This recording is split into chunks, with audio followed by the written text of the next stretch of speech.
All right, here are 5 things that I would look at on an inspection report. There are 5 specific things that I don't want to miss when I'm looking at an inspection report because they're the most expensive things in a home.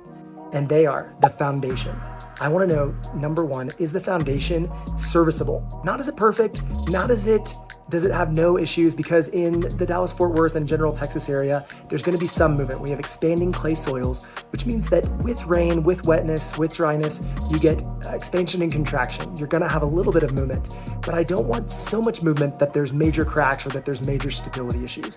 I want to make sure that the house is sound, and it's not going to cost me a lot to maintain that. So the first thing that I'm going to check is the foundation. The second thing that I'm going to look for and look at is plumbing. Specifically, does it have old plumbing? Does it have cast iron? Does it have old clay pipe? Even that's still available in some cases. Sometimes 100-year-old homes have a clay pipe for their sewer line out to the city line, or they might have cast iron under in the crawl space.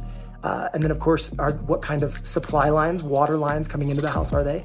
Are they black pipe? Are they galvanized? Are they copper line, which is the newer, more modern version, or the very most modern version, PEX line?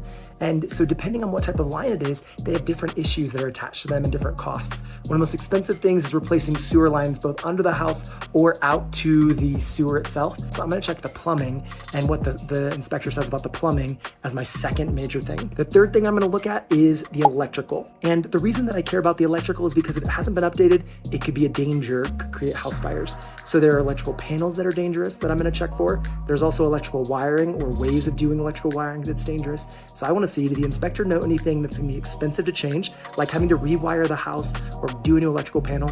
Or do they just mention small electrical things that are easy to fix, like replacing plugs or fixing some wires, maybe bringing some small things up to code? The fourth thing that I'm gonna check is the roof.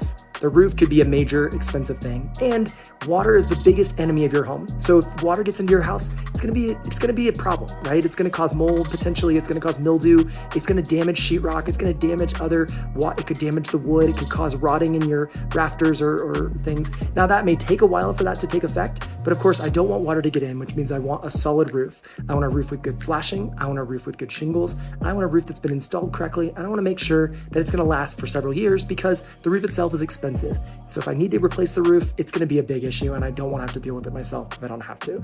So if I can get my buyer a new roof, or if I can get it replaced, or if I can get it maintenanced so that it's in better condition, that's gonna make me feel better as well from the inspection report. The fifth thing I'm gonna check is the HVAC.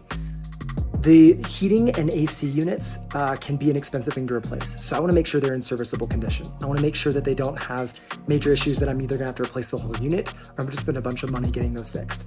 Now, in any of these categories, I have great repair guys. So I'm not too worried about finding a great deal or getting a person that's gonna be reputable to help me fix those things, but I am worried about when I have to buy a major component, right? Those AC units can cost $5,000 to $10,000 even before install. And the inside heating unit could cost the same. So it's a very expensive thing to replace. I wanna make sure, is the heating and AC serviceable? Is it able to be fixed? Is it a more modern unit, or is it an older unit? If they've been recently replaced, that's awesome, that's great. Because a more modern unit can usually, if I can spend a few $100s, maybe $1,000, having it cleaned up, serviced, ready to go, I can usually take it and make it work. But if it's older, eventually there's a point where you just can't service it anymore because maybe it uses parts or refrigerant that's old or not able to be used. And those are also the big 5 things that cost me money in owning a home. So I need to be aware of those things when I'm getting into home ownership. I'm Matt Templeton with Keller Williams. I'm a real estate broker in Texas, and I'm your Dallas home guide. Text us if we can help you at all in your home buying journey. Our number is 972-677-3991.